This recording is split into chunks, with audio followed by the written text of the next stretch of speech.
If you want to learn English and you don't know how to learn English, then stay with me till the end. I'm telling you how I learn English in my home. I don't need any big course and any fancy coaching.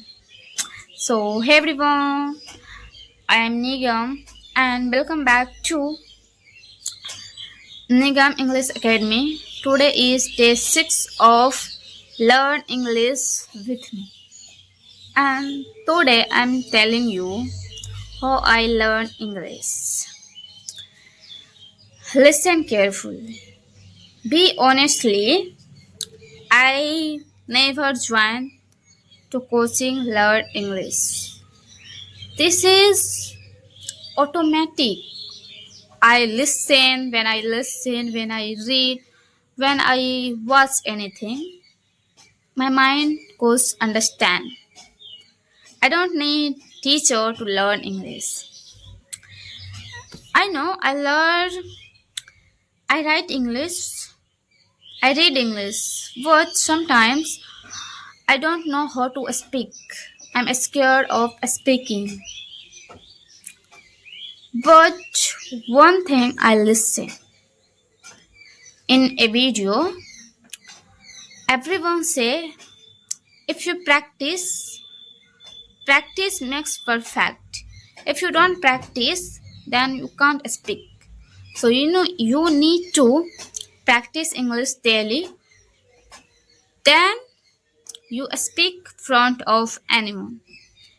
If you English speaking practice with me, then one day you will definitely speak English front of anyone. We have no fear.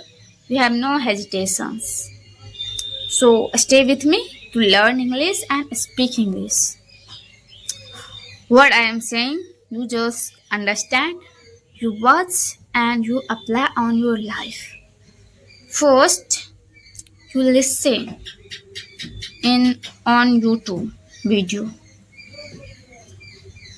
Then you repeat. And you can also add mirror practice. Stand off mirror and speak whatever you learn. Speak, hello, my name is Nigam. I am from Bihar. Today is my good day. Today I am so happy. Today is my lucky day. Today I am learning English. Today I am speaking English. I am good girl. I enjoy my life. I enjoy this moment. Wow, I speak English. My English is improved. I'm practicing English. My English is good. I can speak English. That's it. These lines practice, and you're gonna definitely one day learn English and speak English without hesitation, without fear. If you are serious for learning any language and English language, then subscribe my channel and don't forget to like and share if you really want to learn English. Okay, so follow my series. Bye bye.